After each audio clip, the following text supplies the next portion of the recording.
Welcome back to another episode of Square State Sandlot. I am your host, Bill Montoya, and I am joined live by Raph, one of our good buddies of the show. And I do want to thank any of you tuning in on YouTube, Twitch, or Facebook as we do these live videos.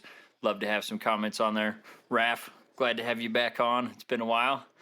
You excited to be back on? No, I am. I like this. I love your outfit there. You got your lightning, and then you got your Niners in the background there. I'm Yeah, still well, working on mine. they're on a So bye week. yeah, bye week's a good thing, especially if you're a Raiders fan. That's the only time we don't lose. So, all right. So we'll just jump right into it. Got a lot to talk about with. I wanted to start just with the World Series because it's coming to a conclusion probably in the next couple days here. The Astros have taken the 3-2 lead and really don't like that. I'm not sure how you feel about the Astros, but being an A's fan, and obviously they're a division rival for us, I'm not a big fan of them. Have you been watching the World Series at all? Not too much. I was looking at my Facebook feed for memories. I 2017 at the time. Yep. I don't like the Dodgers because I'm also a Rockies fan. Yep. So I was happy that they won, that the Astros won at the time. But then, all that stuff that came to light, that was a little weird. And then, Yeah. um, It's weird to me that no one is really mentioning that in like on the broadcast or anything. No one's talking about 2017 or anything that happened back then. Very well, interesting to me. I mean, they don't like to talk about anything like that, like the Aaron Judge home run thing, where they're like, "Oh, American League home run record," Yep. but then there's already a bunch of home run records, but those are all marked National or League like, and asterisk. Yeah. yeah, like a bunch of scandal and stuff. So they have to put a spin on it, Yep. Yeah, and keep it that's positive. like I said, the seeing it happen for the Astros, I think it's kind of validating for them by saying, okay, we won this one without cheating, essentially, because everyone except Major League Baseball has put an asterisk on that World Series win back in 2017 because of the trash can scenario and all that. Regardless of baseball wanting to talk about it or not, I understand there's some gambling implications there. If they acknowledge there was openly cheating, then a lot of people that lost bets betting on the Dodgers might have something to say about that. So I understand the implications there, but I still hate that they don't even mention it. But the only silver lining to the Astros winning a World Series would be Dusty Baker. I've always liked Dusty Baker, and seeing him win would be the only silver lining for me if the Astros were to win this. But on the other side, I mean, Philly fans are kind of I don't know how to say it other than maybe insufferable. Um, is that your impression of the Philly fans? Yeah, that like they're kind of up there with Alabama and Ohio State fans. It's Like tough because they're hard you to be don't, around. yeah, you don't want to fault them for, being very passionate about their team, but they tend to take it over the top for sure. So, um, not that I really want to see the Phillies win, but I really don't want to see Houston win. So, I believe there was like 44 states pulling for Philly versus the Astros. So Yeah, I that's a mean, pretty wide yeah, margin there. yeah. At the end of the day, I mean, I would want Philly to win. I just feel bad for the city of Philadelphia and all the repairs they'll have to make afterwards. Yeah, I love how they had to grease the light poles and stuff so people wouldn't climb on them because that's how crazy those fans are. But moving on, we'll get off of baseball because I know that's not everyone's favorite topic, although it is my favorite topic. So let's move on to the trade deadline. And I want to highlight one, and I think it's going to make a huge difference for your team, and that's Christian McCaffrey. What did you think about that trade for your 49ers? Um, like glass half empty side. Um, Injury prone and a lot He of is that. picks, but it seems like these days every running back is injury prone. Like Yep. they're not lasting. Like seeing like somebody with longevity of Barry Sanders or Emmett Smith, I just don't think it's going to happen. Like No. Todd Gurley, I think he made an announcement. He was just done. He hadn't I even think been he's in only that like long. 28. Yeah, I think he did like 6 years or Yeah, something. it's crazy. So, um, I guess you got to use them while you can because they just they don't last. So Yeah, and you mentioned the picks. So Carolina sent you guys Christian McCaffrey. You guys sent them 20.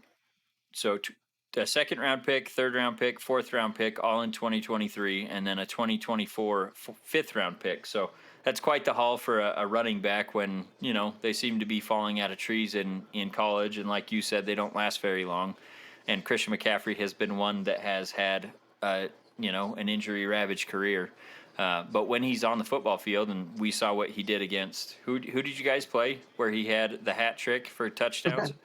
the Rams. Yeah, the Rams. So So he had a passing touchdown, a rushing touchdown, and a receiving touchdown, and that shows how electric that guy is when he's on the football field. So I think you'll probably see. I don't know. I feel like they probably used him more than they were expecting to, but I also understand like it's tough to take that guy off the football field. So I think they'll probably dial it back just a little bit in the upcoming games and kind of put him on a pitch count essentially, where he's maybe well, seeing like 20 snaps or something. But I don't know. What do yeah, I you think mean about that? we're we have the bye week coming up, and we're supposed to get Elijah Mitchell back. Yep. So and he was our starter at the beginning. So with both of them, you know, they hopefully they won't get abused. You know, Yeah. like in Carolina, I feel like he was like the only weapon. Mm-hmm. So that's kind of why he was getting hurt because they know it was going to go to him. That's who they got to stop.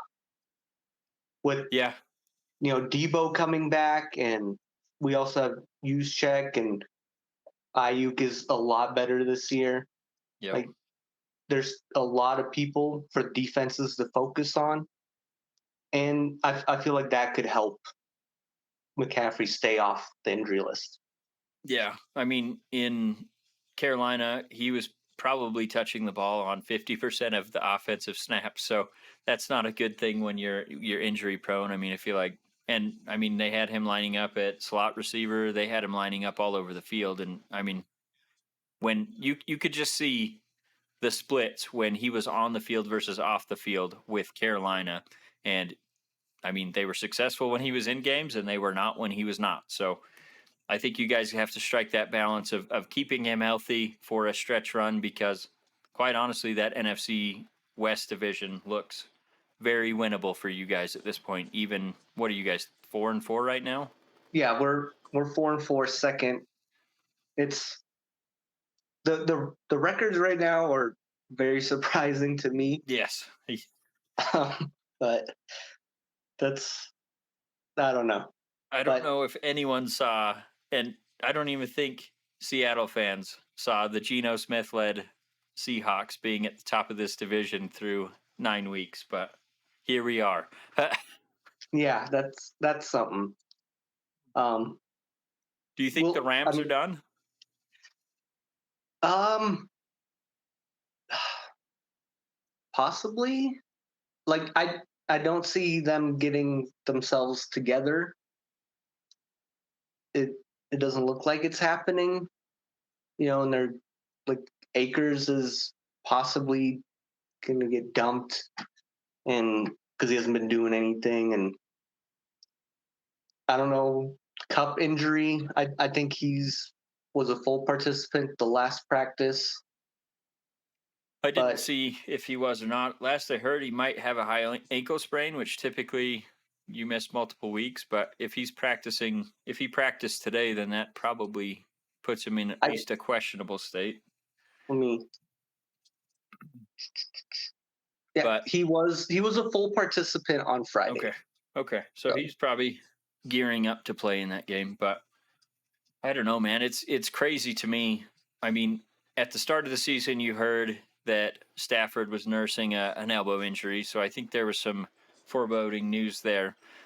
Akers has not been on the same page with the play calling and all that, so he held out the last 2 weeks essentially while they were trying to sort out a trade for him. But outside of Christian McCaffrey, I don't think any running back was fetching what teams wanted to get for them. So I think that's why you saw him rejoin the team this week, and looks like he may play. But I don't know if him holding out has moved him down the depth chart. I mean, he wasn't getting a ton of touches anyway. But then the defense has been okay, but I feel like the offense has been so bad that the defense has been out on the field a lot more than they're accustomed to. So I don't know. Yeah, It's and they have been playing from behind a lot, and that Yep, always hurts running backs. So for sure. Well, and Allen Robinson, I thought he was going to just excel in that system, and he's been largely missing in every game. So I don't know if that's just chemistry with Stafford that hasn't come through, but I mean, we saw OBJ last year get added right around the trade deadline, and he took off under Stafford. So I don't know if it's the injury that's holding him back, if it's, not getting much production out of the running backs. I don't know what it is with that team, but they do not look good. I'm trying to think. Like, I also think his protection, I feel like, hasn't been that great. Yeah, I they're felt missing Whitworth for sure. that's right. Yeah, he retired, and I don't think they had a suitable replacement for him. So, plus, I mean, they trade away all their draft picks for Yeah. high impact veterans that leave the next year. So it's tough to sustain that. And I mean, I don't want to say this is the downfall of the Rams, because I feel like they have the talent on defense, and then they should have the talent on offense based on what we saw last year. So, I mean, it could just be the flip of the switch, and they start to take off. But I don't see that happening. And I feel like as you guys continue to get healthier, you're probably going to be the team to beat in that division. Yeah, and then as far as division goes, like, I mean, it's not the first tiebreaker, but we are 3-0 with the division. Yep. Head-to-head record matters the most, but it'll definitely help us in the stretch because we'll have to play the Cardinals, and they haven't been that spectacular. And with the new Call of Duty game out, or Modern Yeah. Warfare, whatever one he likes, maybe that'll help us too. He's 0-1 since the new Modern Warfare came out. So yeah, that's definitely a curious situation. But I think you guys are probably, like I said, set up the best as long as you can stay healthy to win that division. And I don't know what's going to happen with Jimmy G. I think he's under contract just for the rest of this season, right? Yeah, yeah. I mean, So and who knows what will happen at the end, and the Trey Lance recovery, and yeah. then Tom Brady and Aaron Rodgers aren't doing that good in their homes right now, and they both got things for the 49ers. It might There's going to be a lot of rumors at the end of the year, Yeah, but it's going to be crazy. But anyway, we'll go back to the trade deadline. yeah. Buffalo, they made a move to get some safety help after they lost Micah Hyde for the season. They got Dean Marlowe from the Falcons for a 7th-round pick, and then they also traded for Naheem Hines from Indianapolis, and they traded Zach Moss and a conditional 5th in the compensation for Naheem Hines. What do you think about? I think, like I said, the safety, Dean Marlowe, he's probably just depth for the most part. But what do you think about the Hines move?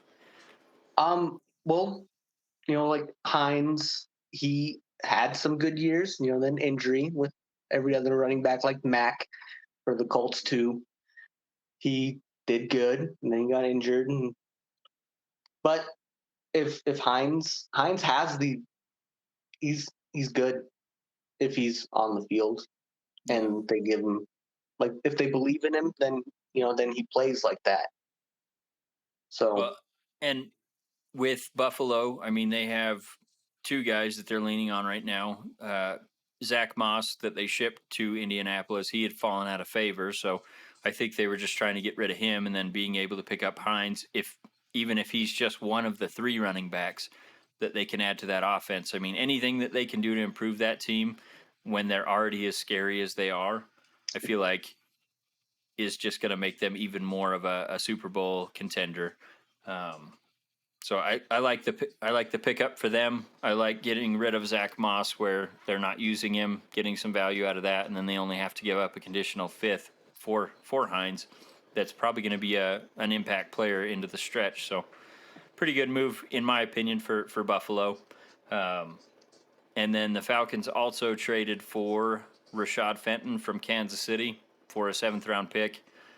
Fenton had basically fallen out of the rotation, the starting rotation at cornerback, with the emergence of the rookie cornerbacks, and then they also had Trent McDuffie come back healthy, and he's probably going to factor in as a cornerback or a safety or maybe a little bit of both. So, I mean, essentially, Kansas City's getting rid of a player that's not playing for them, and Falcons are getting a player that has shown that he can contribute. So, I think there's something to like for each team other than, Kansas City only got a 7th, but maybe they can turn that into a backup cornerback to replace him that's a lot cheaper. So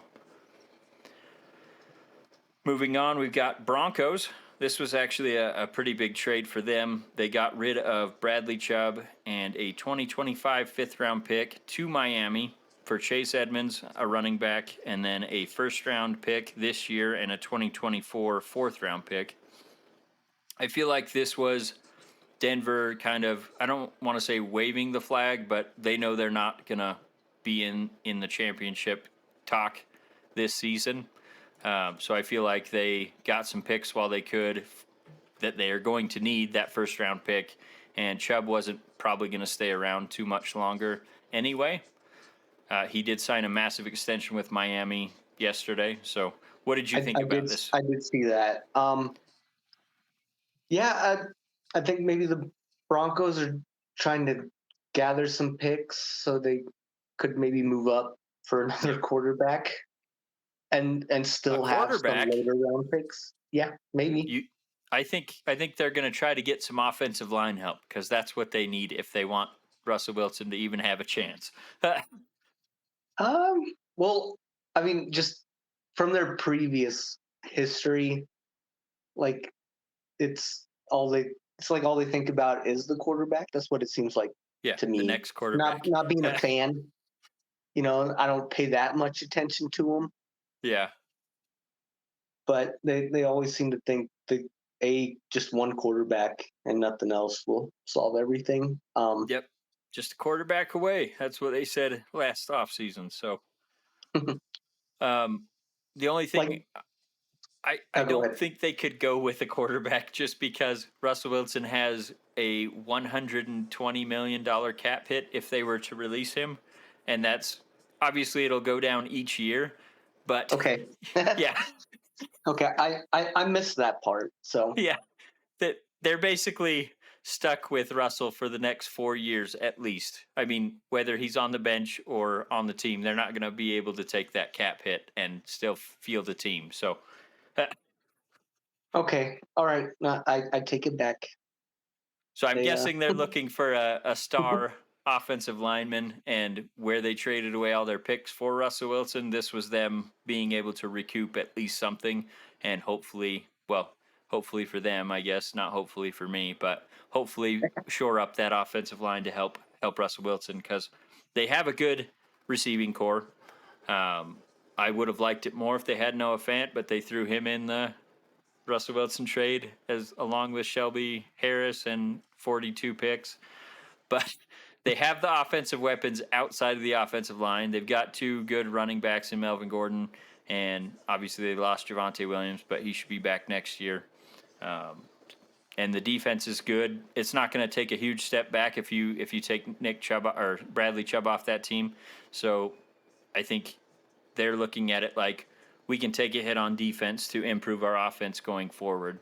And Chubb was going to probably, you saw the extension. I think it's roughly $20 million a year. So that's a nice chunk of change. That would cost them a lot. And hope, they're probably gambling for some undiscovered talent then. So Yep. And they did make a trade for Jacob Martin, a defensive end from the Jets, to kind of fill that void. They gave up a 4th-round pick and a 2024 4th-round pick, and then they got Jacob Martin, who had fallen out of the rotation on that very good Jets defensive line, for a 2024 5th-round pick. So it's basically a pick swap, plus they get Jacob Martin, who basically was just a backup at this point for the Jets. So I think they're thinking add him, get rid of Chubb, get those picks, and then shore up the team for next season, because at this point, where they're at, they're not going to win too many games. So got a quick message here. Hi, Dad, from Anthony. So just wanted to say that out there. Hi, Anthony. And then we have a couple more trades. You guys traded Jeff Wilson to Miami for a 5th-round pick. How did you feel about that trade?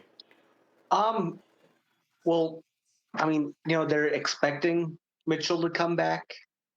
Hopefully he does. If he doesn't, then that might not have been the best move. But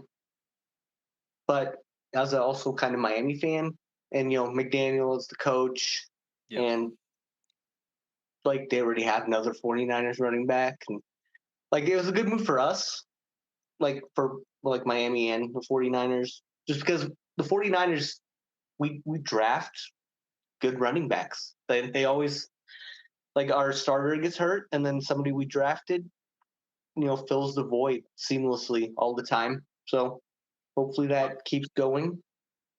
I feel like Shanahan, his offense is built for running backs, so you don't need the best running back to succeed in that system. So I'm sure that's part of it, but also you guys have a good draft record with them. But yeah, I think this is a win-win for both teams. You guys get a 5th-round pick that you can probably turn into another running back in this upcoming offseason. And then, yeah, Wilson was going to fall out of the rotation anyway with Mitchell coming back, and obviously the trade for Christian McCaffrey. So he wanted a bigger role. The Dolphins also traded Chase Edmonds, so they needed a backup running back, or at least another back there. So I like the pick for both teams. This one was a head scratcher for me, and that's the Jaguars traded a conditional 5th and a 2024 conditional 2nd-round pick for Calvin Ridley, who is suspended for this season. What did you think of that move? Also, Yeah, free Calvin Ridley.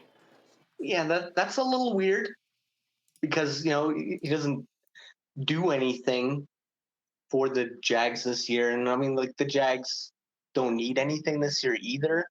But it's I don't know, kind of expensive still for somebody that's not playing this year. Like, you're not doing a playoff push. But I mean, he's good, so as long as he can play next year, doesn't do any more gambling or anything, I guess. Then Yeah, and that's the condition. Both of those picks are conditional. I think the conditional 5th for this upcoming year, it can go up to a 3rd, if I remember right, if he gets reinstated, like right as the season ends. So it's based off of, both of those picks are based off of when he gets reactivated. But being able to pick up essentially a number 1 wide receiver for a let's say a 3rd, if he does get reinstated right away, and a 2nd, that's not a bad deal.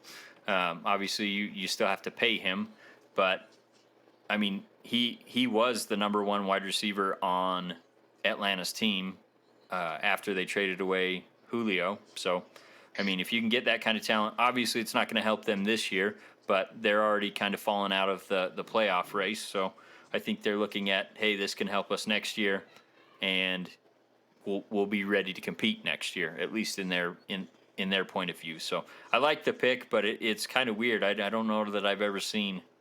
Maybe there has been a pick for, or a trade for a suspended player recently, but not that I can remember. So that was just kind of a weird one for me. And then kind of Watson, but well, yeah, I guess that's true. He is suspended, but I don't think he was suspended at the time, was he? They hadn't announced it. I mean, I don't think it was announced, but it was known he wasn't going to start. Like, there was no way he was going to start. Well, I guess we should say that they did say as soon as he's eligible to come off the suspension, he will start. So that game, Week 13 against the Texans, you'll get to see Deshaun Watson face his former team. So, but no, you're right. I mean, essentially, he was suspended. He just didn't know for how long when the Browns traded for him. So, But the I mean, Steelers. it's a weird pick for Atlanta though to do that. Like for next year, what? Like I don't understand who they think they're going to get I don't to think. replace him. I mean, let's say it goes up to 3.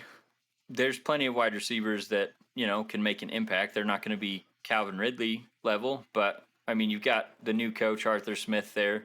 That I mean, maybe he doesn't see any point in having Ridley there because he hasn't got to interact with him where he's away from the team. I don't know. I mean, might just be that they're willing to move on from him because he hasn't been around the team. I don't know, but you're not going to get someone his level for even if it moves up to a 3rd. I mean, there's always the chance you could get someone that late, like Antonio Brown went in the 5th round. I don't remember that. It was definitely not super early because of his. Well, he was played for Central Michigan for one, but also he had some background issues, and I think he went in the 5th round if I remember right. So you can get some guys like that maybe carry a little baggage that are talented. I don't know, but we'll move on. So Okay. Steelers, I wish Kyle was on for this because obviously they made a couple trades. They traded a 2025 conditional 6 to Washington for William Jackson III and a 2025 conditional 7th round. So a pick swap plus William Jackson III, who they were rumored to be cutting if they didn't find any trade partners. So the Steelers get a good man coverage cornerback that was playing in his own system and really struggling. And then they also traded Chase Claypool to Chicago for a 2nd round pick. So I think the Chicago trade probably made more sense for the Steelers. I don't know. I mean, if you could pick up William Jackson without giving up draft pick, even if it was, a 2025 conditional 7th, I don't know how much value that really has, but that was kind of a curious one. But I guess making sure you get him if you really want him, that's not much of a price to pay. And then, Claypool, I don't know, he showed some flashes in his rookie season and hasn't really factored that much into games this season, although no wide receivers in Pittsburgh have because their offense is trash. Yeah, I mean that's like I don't think Claypool's problems this year are because he doesn't try. I think it's probably the quarterback inconsistency that's hurting Yeah. his numbers. Well, I don't know. That whole offense is a damn joke. I mean, Yeah, well, I don't want to talk too much without Kyle here, but well, he knows it. I mean, he's obviously excited for Kenny Pickett. He said that, and Kenny's shown some flashes, but he also has no help. I mean, Najee Harris has been, I think, one of the worst running backs in the league this season. yeah, Offensive line hasn't been there are good. some memes about like I think Daniel Jones Having more having more rushing yards yards, than him yeah, and stuff. yeah. So yeah, obviously that's not great. And Kyle can see it, even if he is a fan. He can see that the offense is bad. So yeah, getting Claypool, getting a 2nd round pick that they can maybe use to bolster that offensive line. They still have weapons outside. They've got Pickens, they've got Freiermuth, they've got Deontay Johnson. So assuming they can fix that offensive line and get Matt Canada out of there as their offensive coordinator, I think they still have plenty of weapons to be a good offense next season, assuming Pickett makes a jump and all that. But getting a 2nd round pick for your 3rd best receiver on your team, that's a pretty good haul right there, in my opinion. Yeah, no, that there's a lot they can do with that for their future. So All right, and then Detroit made a curious trade, in my opinion, and that was sending tight end T.J. Hawkinson, which was, I believe, their top 10 pick 2 years ago. They sent him a 4th round pick and a conditional 4th round pick from next year to Minnesota for a 2nd round pick and a 2024 3rd round pick. So not only are you sending your first round pick tight end, that's probably one of your better offensive players. You're sending 2 picks with him to a division rival, and only getting a second and a third round pick back. And the third round pick it doesn't come until 2024. So, what did you think about this trade? Um,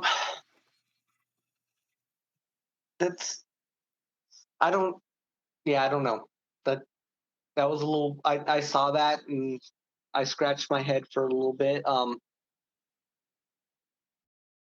Like for like it seems like the compensation was backwards Yeah, a little bit. Like Minnesota's, they're doing good. They're making a push, so I could see them wanting to add him. Um, I just, but like you said, the picks for Detroit don't really seem to help them in the future. I know you know, they're not doing good this year, so they're gonna want some more picks to help for next year. But I don't like you said, it doesn't seem like they got it. yeah. I mean, I could understand, if they threw in that 2024 conditional fourth round pick, but throwing in a fourth for this upcoming draft and that one plus the guy you drafted in the first round just a couple of seasons ago. It doesn't make much sense for me because I know Detroit has been one of the teams that has completely underperformed the preseason expectations. I know a lot of people were saying, I think their over under for wins was like 7.5 in Vegas. So a lot of people were expecting them to take a big jump from where they were last season, and it really hasn't transpired up to this point. Obviously, there's still 10 weeks left or whatever, 9 weeks left. Well, So they are still, I think, one of the highest scoring offenses. yeah, but not the last 2 weeks. I think they've really fallen off the cliff the last couple weeks, if I remember Well, right. And I mean, they were scoring a lot. Like they played Miami. I mean, they ended up losing, but they were scoring pretty decently in that game. yeah, I think they lost like 3-31 against Minnesota, didn't they? I don't I remember. swear they only scored 3, like maybe not last week, but the week before. Um, but anyway, I mean, they've had their injuries, they've had all that stuff. I mean, young team, not closing out games, so their record probably should be better than what it is, but it is what it says it is on paper, and it's not good. So I'm sure that was their motivation. And look, it's Okay, tough to get guys to go ahead. no, you were right. So I mean, they had the Miami game. Before that, they lost 24-6 versus the Yeah. Cowboys, and then 29-0 versus the Patriots. Oh, it was Patriots that shut them out. Yep, that's right. Okay, so yeah, they had a come back to earth with their offense. Um, but no, I think it's some of it's probably they weren't confident they were going to be able to re-sign T.J. Hawkinson. It's tough for Detroit to get guys to really commit to staying there. Um, I'm not saying anything about the franchise, anything like that. I'm just saying, in the past, it's been a really tough job for being able to re-sign people. I mean, look, Megatron retired at the top of his career because he was sick of it. Matt Stafford obviously tried it for I think 9 seasons, 8 seasons before he finally was like, "You guys got to get me out of here." So I don't know. I mean, it's kind of like my Raiders. They've been the laughing stock of the league, but probably for even longer than my Raiders. So last time they were in the playoffs was when Barry Sanders was playing, and basically was the only offensive weapon they had. So, I mean, it's been rough sledding for the last 30 years or so for the Lions. So maybe that's part of the trade there. And then within that same division, we had Chicago. We already talked about they traded for Chase Claypool. They also sent Roquan Smith to Baltimore for linebacker AJ Klein, a second and a fifth round pick.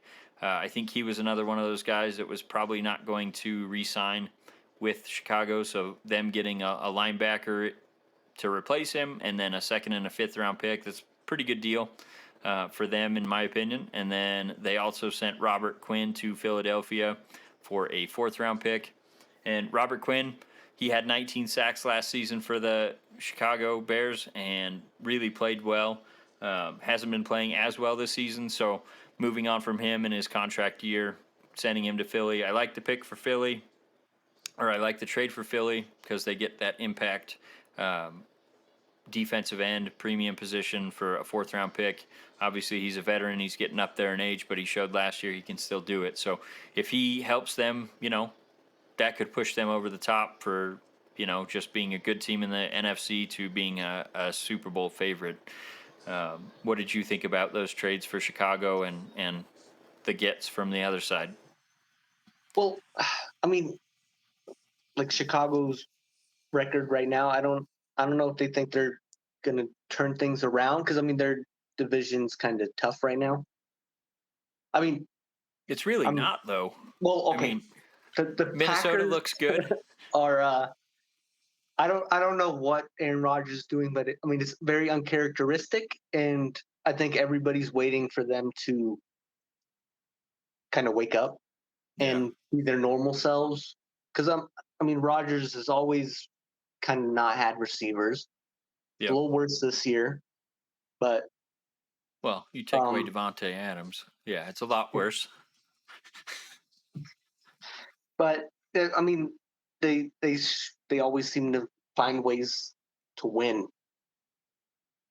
Their whole Um, thing is driving me nuts because they have a decent defense.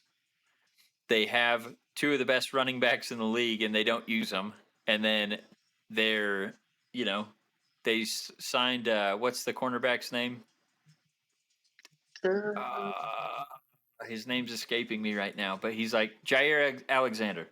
He's one of the best cornerbacks in the league, and for some reason they won't put him on number one receivers to mirror. Like they just put him on one side and leave him there. But I don't know. Go on. um, I mean, yeah. So they are, but like they're still 3-5. Yep. I mean, both of them, Packers and Bears. Um, and you have like the NFC East, which Has totally been surprised insane. there. Yeah, Yeah, insane. even the Commanders are 500. So they're I don't see Chicago even getting like a wild card spot. Nope. So I mean them pushing for right now seems a little Well, weird, I but think I think the thing that they see is they saw some growth with Justin Fields, and he has no weapons outside of, he's got that running back Montgomery, and then Moody's yeah, shown some flashes, but outside of that, I mean, they don't really have any offensive weapons for him. And where they see him starting to take a jump, they figure, well, let's get him a weapon, Claypool, and see what we can do to build for next year. Because now they know they don't need to draft a quarterback, so they don't need that high round pick. So if you can start to build some momentum, I think it makes sense to make a move now, even if you're at the bottom of the division, except for the Detroit. line. Yeah. Yeah, Okay, all right, I can see that. Like they get Claypool now, and then they have the rest of the season to build chemistry and maybe get a wild card spot or have a good head start on next year. the good start. Yeah, I don't think they'll compete for the wild card just because where their record is at right now. But yeah, I think building momentum for next season, then you can maybe sign some free agents, seeing some growth and showing some promise. Where if you're a cellar dweller, you're going to have to overpay for those free agents to get them there. I think there is some benefits to showing progress in the season. So there's that. And Yeah, then, what did yeah. you think about the Quinn trade? Did you like it or no? Um, I I haven't really been paying attention to Robert Quinn to see how he's been doing. Um, but I mean, like Philly adds anything, you know. They're pretty dangerous. Yeah, they're already doing really great. They don't really seem to have too many holes, and I want to say their injuries haven't been too bad either. So, Nope. They have um, one of the best offensive lines. They got one of the best defensive lines. They added AJ Brown. Jalen Hurts is still a question mark for me, just because I've watched him at Oklahoma, then he transferred to Alabama, or no, sorry, vice versa. He started at Alabama and then transferred to Oklahoma, and like he's always looked good, but he hasn't looked polished. So I'm just waiting for the regression from him. But when you give him AJ Brown, you can pretty much throw the ball wherever on a football field, and AJ Brown's going to come down with it. Look how he made Tannehill look last year. yeah. Well, and then what AJ Brown's game he just had last week, and then got drug tested right afterwards. Super Kyle's not going to random want drug to talk test. about that game. Kyle's not going to want to talk about that game. But no, yeah, you're right.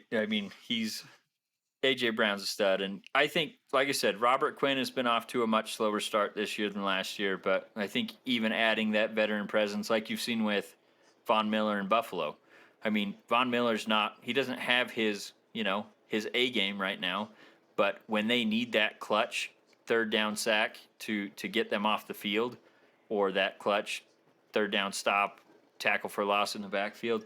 It's almost always Von Miller making that play for Buffalo, and I think that's not that Quinn is to that level, but I feel like he's that veteran presence that you look for to make the big play when you need a big stop. So Yeah.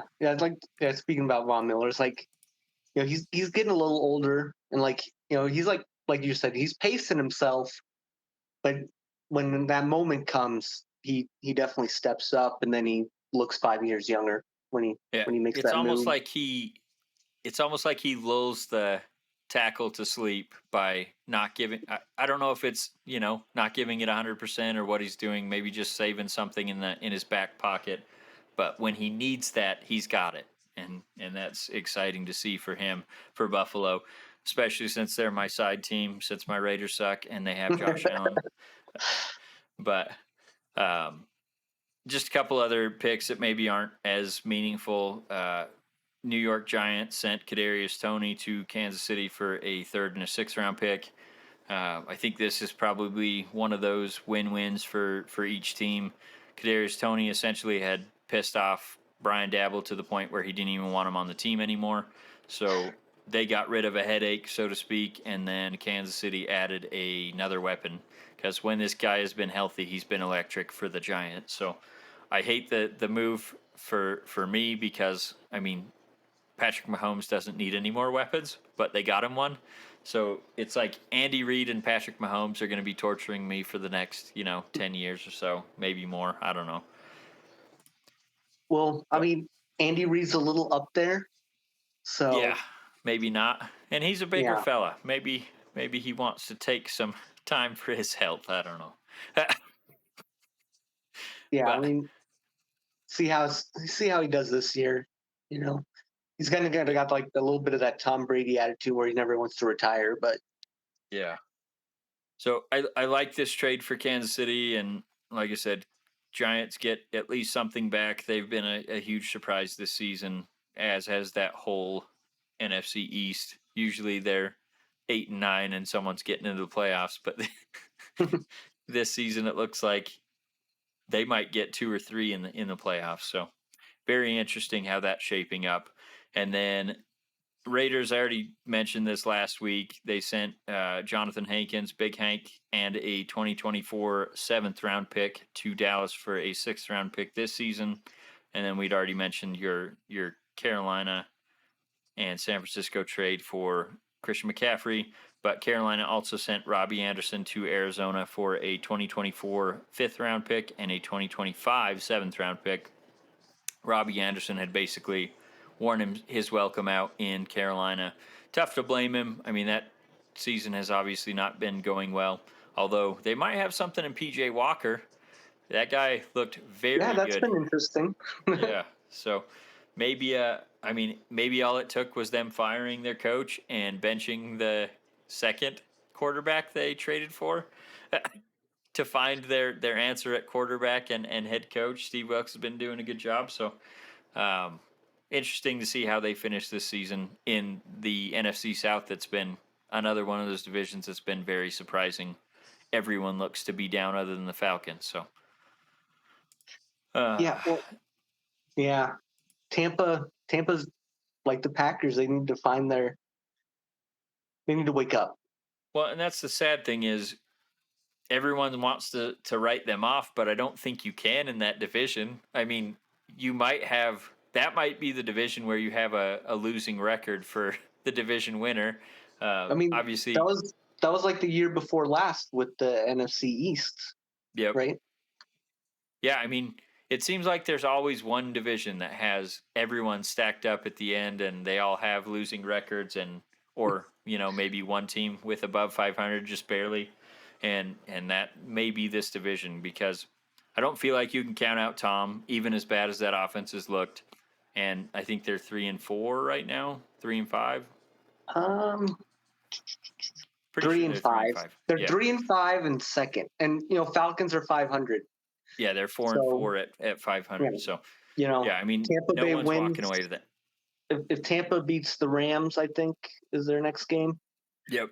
and the Falcons lose, then Half a game separates them. So, yeah, I mean, and that's the thing. Like, you can never count out Tom Brady, even though he looks 10 years older this year than he has the past few years. Oh, you mean he looks his age? Yeah, he looks his age instead of 10 years younger. There you go.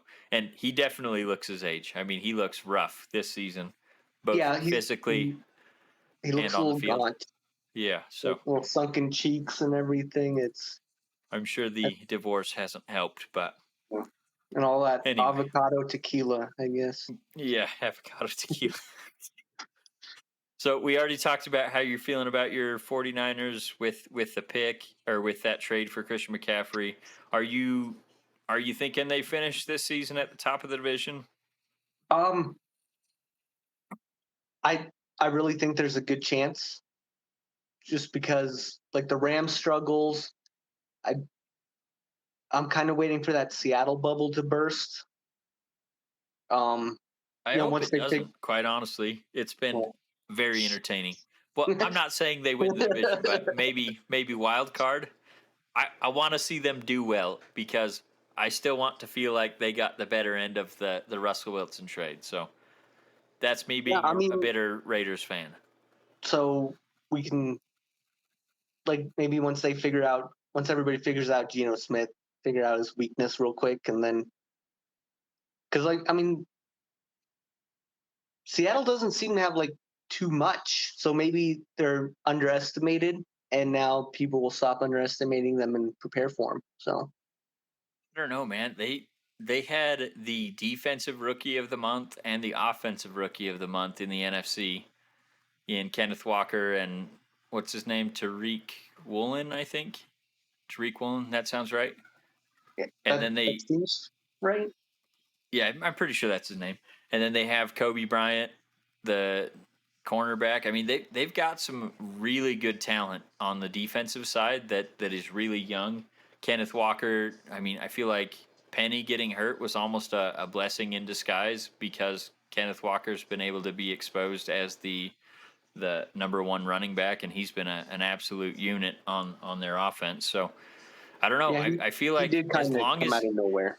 So as long as Geno can play even decent, they'll be in most of the games just because they have really good wide receivers. They've got the good running back, and then they've got a decent defense that no one was expecting. I mean, I picked them to win, I think, 2 games this season, if I remember right, in our preseason picks. So they've definitely impressed me. Yeah, it was. Yeah, I'm definitely surprised, and just because it always seemed like whenever I pay the most attention when the 49ers are playing them, and it was always like Russell Wilson was beating us, Mm-hmm. like with he like scramble and make a pass, and there's a touchdown and we lose. So I was not like I thought it was Wilson holding their team together, but I guess not. Well, I just love the quotes that keep coming out. Like Tyler Lockett recently said, "It's amazing what you can accomplish when no one cares who gets credit for the win."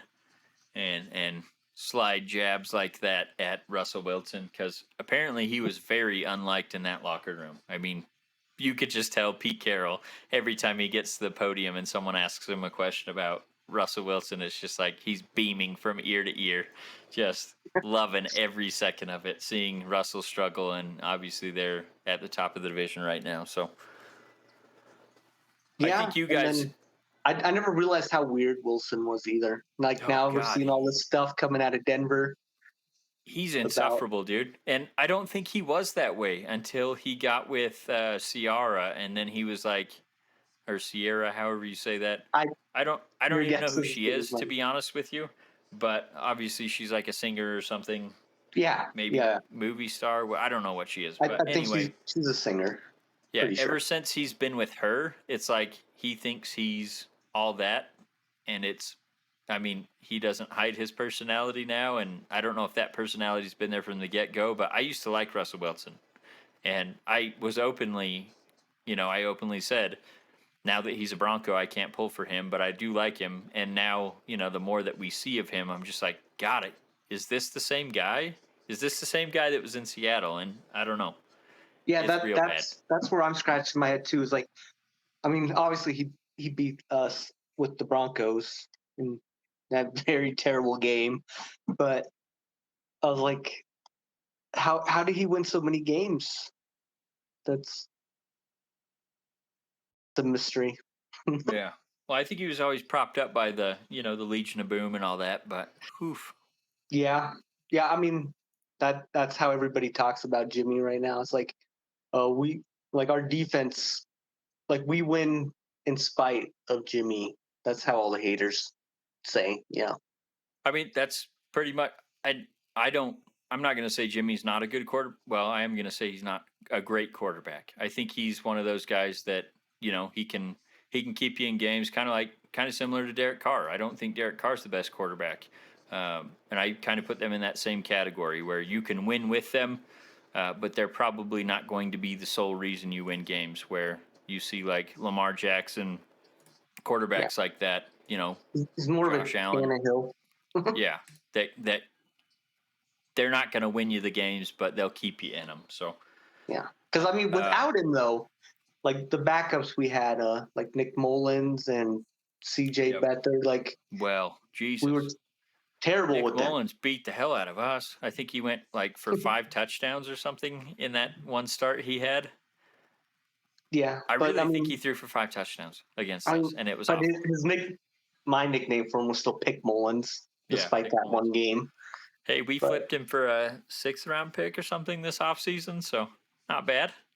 yeah, so Backing up Kirk Cousins in Minnesota, if I remember right. yeah, and I want to say Beathard, he was with the Jags. I don't know if he still is, but Doesn't matter. They got sunshine out there. yeah. But okay, so you're feeling probably Niners at the top, and then how do you think the rest of the division shakes out? um, I I could see Seattle being second for sure. I like because we have this. Our bye week is in a really good spot this year, especially with the injuries. Um, we can come out strong, and like we play Chargers next. And they're failing. Yeah, Like I mean they're not meeting anywhere close to expectations anybody had for them, they've got the including Chargers myself. curse. Well, I mean if you look at their injury chart, Keenan I Allen, haven't looked. Mike Williams, their tight end. Okay, Uh, you're right. yeah, I do have a few of them on my fantasy team, and they're always out. yep. So So yeah. I yeah, mean okay, essentially their starting cornerbacks out that they just gave a huge contract to. Like they're missing a ton of talent on that team, and that's unfortunately for them. They seem to be cursed with injuries, but every season, that's why I'm always like, you can't pick the Chargers because even if they're talented, they're going to lose half their starting lineup and they're going to end up with near 500 record. That's just how it works every year. okay. Well, yeah, but I mean, I feel like that's a good game for Yeah. us to come back against, like after a bye week and getting a lot of our starting defense back. So Yep. I think you guys will win that game handily. I mean, I have a hard time even picking the Chargers right now because of how many injuries they have. Like you said, both their best wide receivers are out. Their starting tight ends out. Like they're going to have a hard time staying in games. Honestly, I mean, even if you have Justin Herbert, if you don't have anyone for him to throw to, and Eckler's been banged up too, so yeah, I think you guys should handle business coming out of that bye week. And then I have the Rams still at second, just because I don't know why. I mean, I keep picking the Rams against you guys, and they've never beat them. I think they beat them once, and that was in the playoffs last year. Yeah, I mean they beat us when it mattered, but like we got their number in the regular season. So It doesn't make sense to me. Like last year, I felt like they had the way better team, and even though you guys had a bunch of injuries, they still beat you, or you still beat them. I mean, in the regular season, and I don't know. I mean, McVay seems to be cursed against Shanahan, and I don't understand it, but I I mean keep that picking could him. be it too, with because we got the Packers number in the playoffs, Yep, and Matt LaFleur, and they all got the Shanahan connection. yep, So yeah. I don't they're know all what it they're all is, but it's copies. weird. So I've got Niners, Rams, Seattle, and Arizona. And it kind of surprises me that I have Seattle, seeing as I picked them to win 2 games this season. But I think that's how it'll probably shake out. Well, okay, but the Cardinals do have Hopkins back, so Yeah. And they we'll traded see how for, that plays in. who did they trade for that I just said? Robbie Anderson. Yeah. So he adds Well, to the mix. But, I mean, the new Call of Duty's out, man. They're cursed for at least the next couple weeks until the novelty of the newness runs off. So yeah. I mean, somebody did some studies about how his stats always drop on double experience I was going to say, weekends. I'm sure there'll be a couple 2 times experience coming up as well. So But I mean, you some could of count those at least stats. 4 wins or so, or 4 losses or so right there. But I mean, I was kind of looking at everybody's schedule, and it doesn't seem that hard for any of us in the Yeah. second half, other than a bunch of division games. But Yeah, it's really going to be who wins those division games to see how it shakes out. And like you said, I'm hopeful for Seattle, but I still feel like the Rams will eventually. I think they just have too much talent to not turn it around, but I could be wrong. I mean, maybe Matt Stafford's that elbow's really messed up and he ends up having to go on the IR. I don't know. So I could see anyone in this division. I think you guys are probably the favorite, but I could see anyone else finishing second. And yeah, I'm it just it, kind of it taking a really is a crapshoot there. toss up right now. So All right. Now we'll get on to my not so joyous news, and that is talking about my Raiders. They're coming off a 24-0 loss in New Orleans. They put up 0 points against the 29th ranked defense in the NFL. So, and up to that point, they were ranked the third best scoring offense in the league. So, this was one of those games that, I mean, I you think you can guys, almost I burn did the I did film. see you guys had like the second or third best red zone offense. Yeah, we were the third best offense, scoring, red zone, all that stuff up until last week. And with the performance they put up, I think we only had we didn't cross the 50-yard line until about 2 minutes left in the game. Lots of punts, we had turnovers. We had it was awful. I mean, turnovers on downs. We had fake punt we went for that lost like 6 yards. It was a very poor offensive showing, and the defense obviously didn't do any favors. But if you look at what our defense has given up this season, it was right about the average for them, and that's about 24 points. But our offense, obviously, third best scoring offense in the league. I think we were scoring like 29 points a game, and to score 0 against that defense. And look, the defense had a great plan against us. I feel like Dennis Allen probably was super hyped for this game because he got fired by the Raiders back in, I think it was 2014, 2013, something like that. And didn't end up getting paid because they fired him for cause, and yeah, so I think he's still probably in legal battles trying to get paid by the Davis family. But anyway, so he had a great scheme drawn up against us. I think, like you said, he was probably super motivated. Even though they were a 2-5 team coming into this game, we were favored, even though it was at home in New Orleans. And yeah, I mean, he just didn't show up. It was. I've seen quite a few bad football games played by the Raiders. I mean, I've been alive for 34 years, and I think they've had, I don't know, maybe 6, 7 winning seasons since I've been alive. So I've seen some bad football, and this one was definitely on the list of worst performances by them. So I don't know.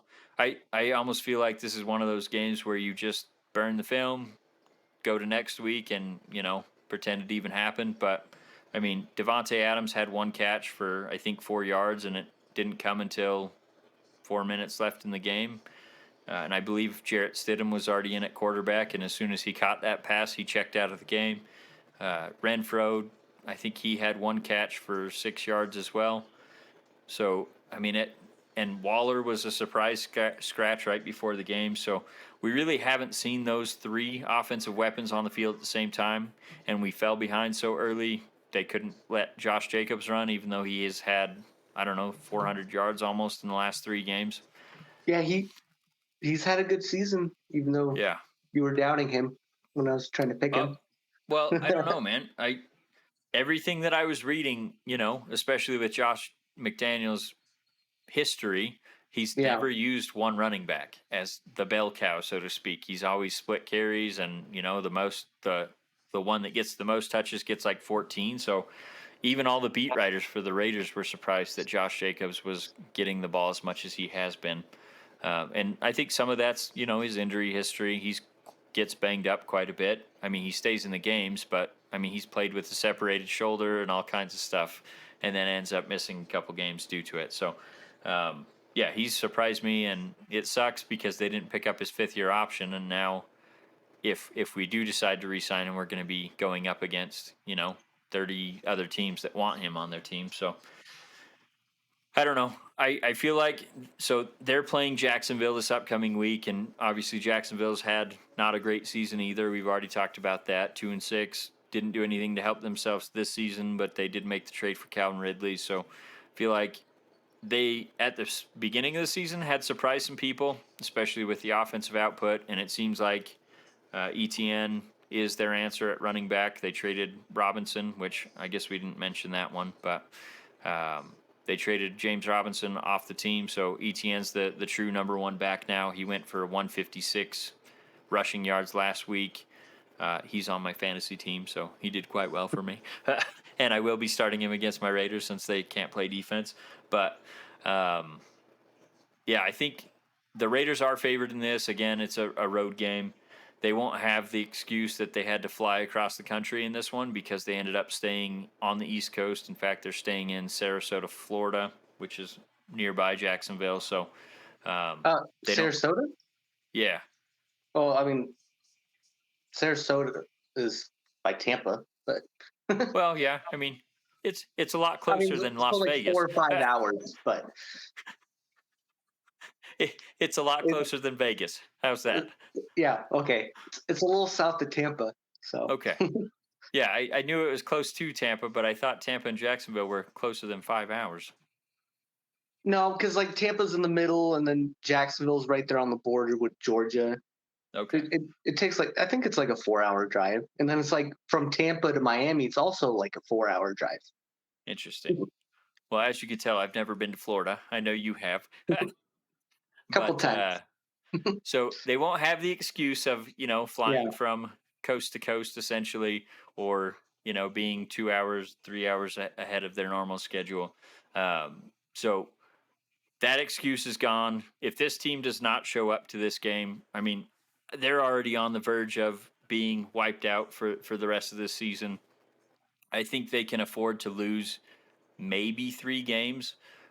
If you think the last wild card is going to be a 9-8 record, because if they lose 2 games, best they can finish is 10-7, 3 games 9-8. So I don't want to say that I'm counting on them to turn this season around and make a playoff run, but their schedule is not very difficult going forward. Outside of they have to play the Chiefs one more time, they have to play the Chargers one more time. So I don't know. And the surprising Seahawks. So Yeah, I mean, let's just say the teams are bunched up like they haven't been in any seasons that I can remember. So I feel like the degree of difficulty is not as high as it once was, at least this season. So I feel like they could make a playoff push. Just nothing I've seen on film up to this point in the season suggests that they can do that. So I don't want to say they have to win this game, but if they don't, I mean, I think you could pretty much say, let's see what we can do next year. So yeah, I do. I just looked. So the last game of the year is the Chiefs. Yeah, So that's pretty that much a loss. Unless, if the Chiefs already have the division locked up and Bills already have the number one seed locked up, maybe they don't have anything to play for. But even then, that's why they schedule those division rival games that late in the season, is because you feel like you still get the best punch from your division rival, even if it's a meaningless game for them. yeah, like I think we played like the Cardinals last or something, and like late like the year before that it was like Seahawks, like week 15, and then like we skipped a week and then we played the Seahawks again. Yep. So It seems like, and it always seems like in the NFC West, the game that ends the season is always the one that decides who wins that conference or that division. So it's weird how that always works out. But I remember that season. Was it I think the Seahawks beat you guys.